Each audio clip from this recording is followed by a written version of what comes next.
مرحبا بكم في بودكاست قراءات مع إبراهيم العلوش.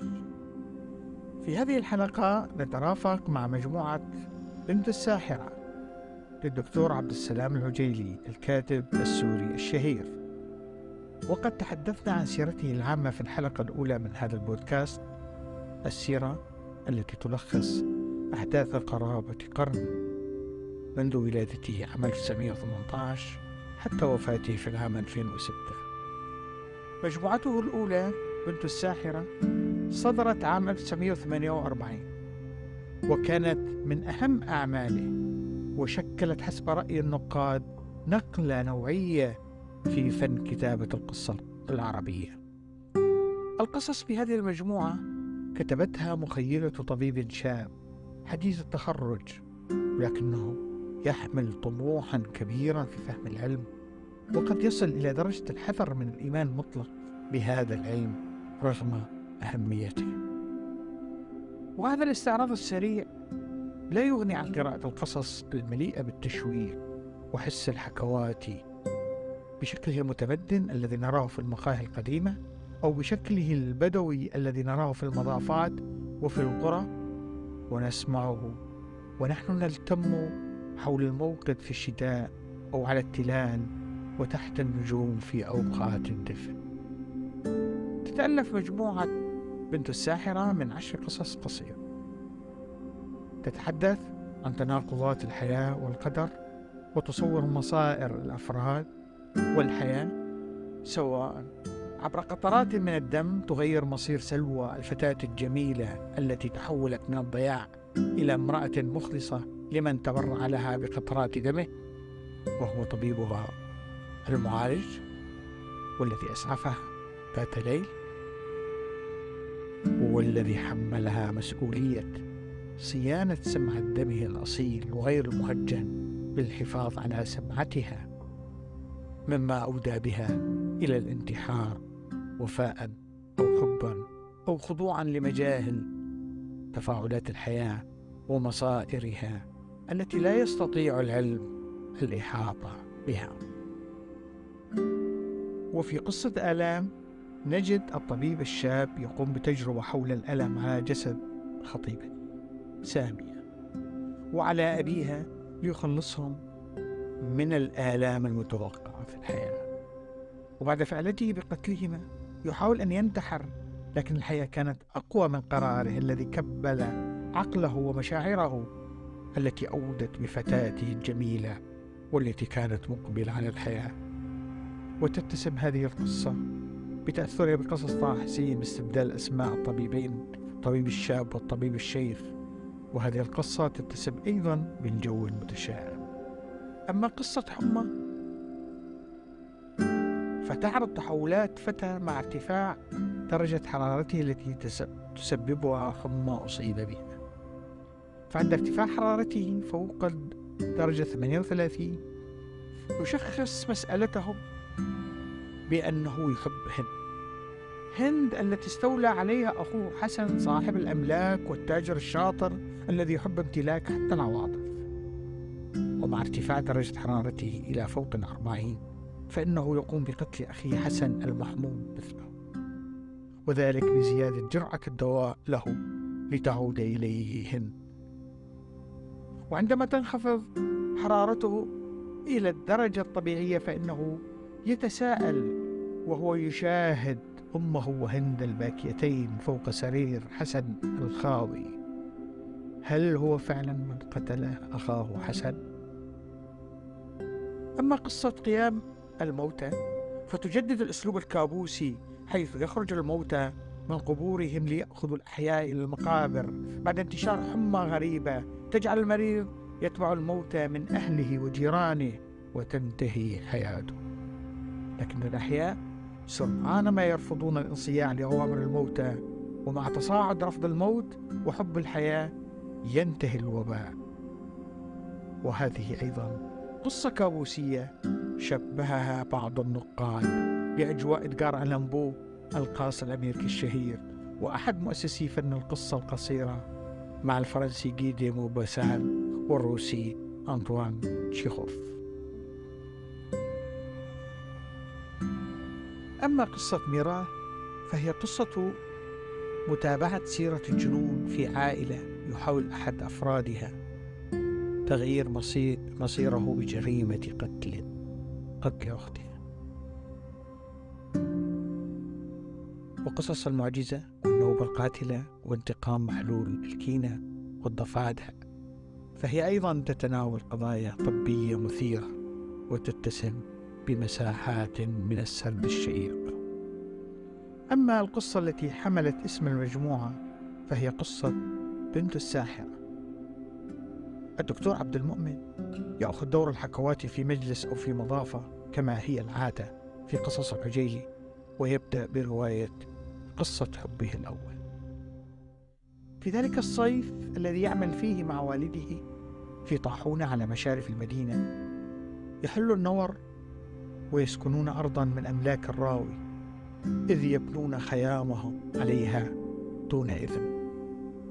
يتمرجل عبد المؤمن ذو 14 عاما ويحمل عصاه الغليظة ويتهجم على بيوت النور أو القربات.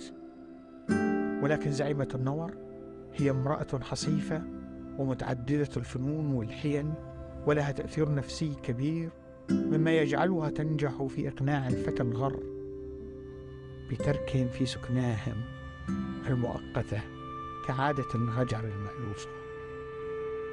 في عودته إلى الطاحون التي يعمل فيها يشاهد نجمة ابنة زعيمة الغجر ويستعرض مكانته أمامها، ولكنها تنجح في لفت انتباهه والتقرب إليه، فيتحول من متهجم ورافض الساكنين الجدد إلى مسهل لتلك السكنة وناشر لدعايات البراعة التي تتقنها الأم. فانفلتت من بين شفتيها ضحكة رقيقة ورفعت الآنية إلى رأسها لتذهب، ولما قفزت من الساقية انسكبت من الآنية على صدرها دفقة من الماء لصقت ثوبها بنهدها الأيسر، فبرزت به قلمة النهد ناتئة مثيرة، ولم تلبث أن انحدرت إلى المنخفض مرتجة الجسم رشيقة الخطو. فكان في انحدارها في ذلك الصباح بين خضرة الزرع وتدفق أشعة الشمس أجمل منظر تقع عليه العيون. وقع عبد المؤمن بغرام نجمة، ولكن ابن خالتها خليل الموعود بالزواج منها تبدى له رمزا لكل الشعور. يخيل إلي أن خصال العرافة العجوز المزيجة من نبل السادة وخلق الغجر قد قسمت بين نجمة وابن خالتها المشهور، ففازت هي بالنبل والجمال والسحر الإعلان، وأبى هو بالشر وغريزة النور في الغدر واللصوصية، ولم يكن فيه طبع خير غير تعلقه بفرسه الصهلانية بما يشبه العبادة.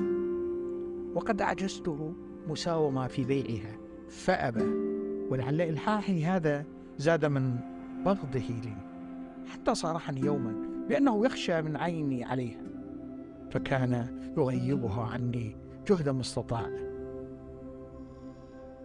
أما فيما عدا هذه الخلة فقد كان مثالا مجسما لكل ما هو شر. لكن عبد المؤمن يوغل في غرامه ويوعد نجمة في نفق قريب من النهر يقفزان مجرى كبير بمغامرة لا يفعلها إلا مراهق وهجرية عاشق وعاشقة في أول حب لهما. إلا أن نجمة لم تكن ورية عن عبث، فقد كانت تلم أطراف ثوبها بيدها ثم تقفز فوق الخندق الخطر فترن أحجالها متى ضربت أرض النفق بقدميها الحافيتين وتقع بين يدي ضاحكة. وكعادة الغجر الذين سرعان ما يملون الإقامة، جاءت نجمة تبلغهم بعزمهم على الرحيل، وهي المغرمة به إلى حد الجنون. لا ترحلي يا نجمة مع أمك، أقيمي عندي وأنا أشيد لك قصرا في قاع الوادي بين الماء والخضرة. قصر؟ لا أريد القصر. ماذا تريدين يا نجمة؟ أشتهي على ذلك المرتفع خيمة بيضاء أكون فيها أنا وأنت. وعدها من أجل اللقاء الأخير بعد انتهاء عمله مع قافلة من البدو جاءوا يطحنون مؤونتهم، وانتظرها بعد غياب القمر، ولكنها هذه المرة وكأنها شبح جاءت واقتادته إلى الخيام التي يسكنون. تقوم أمها الساحرة في أجواء غريبة بانتزاع بصره، ولا تعيده إليه إلا بعد خضوع النجمة لها والقبول بالزواج من خليل ابن خالتها في نفس الليلة. يجد عبد المؤمن نفسه في الصباح وحيدا، ونزل الغجر قد رحل، ولم يبق منهم إلا خلخال نجمة الذي تركته له كذكرى للحب الذي جمعهما. يشعر بفقد كبير، ويكتشف عظمة الحب الذي كان يجمعه بنجمة.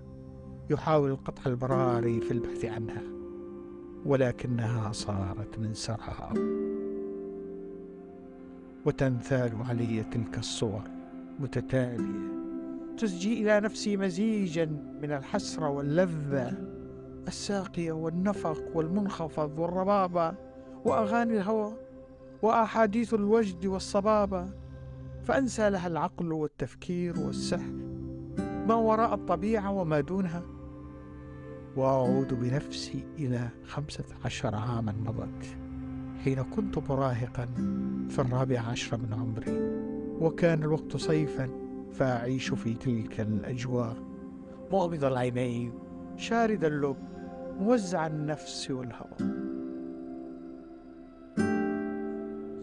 وهكذا يترك المستمعون في النادي الدكتور عبد المؤمن وهو ينوس بين الخيال والواقع، بين ذكرى الحب وخسرانه، يتركونه وحيدا مثلما يترك القوم موقدا كان مشتعلا، ويذهبون بجمال القصة إلى بيوتهم. وهكذا أترككم نحن أيضا بعد هذه المسامرة الجميلة التي أمتعنا بها الدكتور عبد السلام العجيلي في قصص بنت الساحرة التي كتبها قبل حوالي 80 عاما من اليوم. أرجو أن تكون قد أعجبتكم هذه الحلقة، ونتمنى أن تنشروها بين الأصدقاء، وأن تكتبوا لنا رأيكم ومقترحاتكم لتطوير هذا اللقاء الذي يجمعنا بكم أيها الصديقات والأصدقاء الأكارم. وإلى لقاء قريب في الحلقة القادمة من قراءات مع إبراهيم العلوش.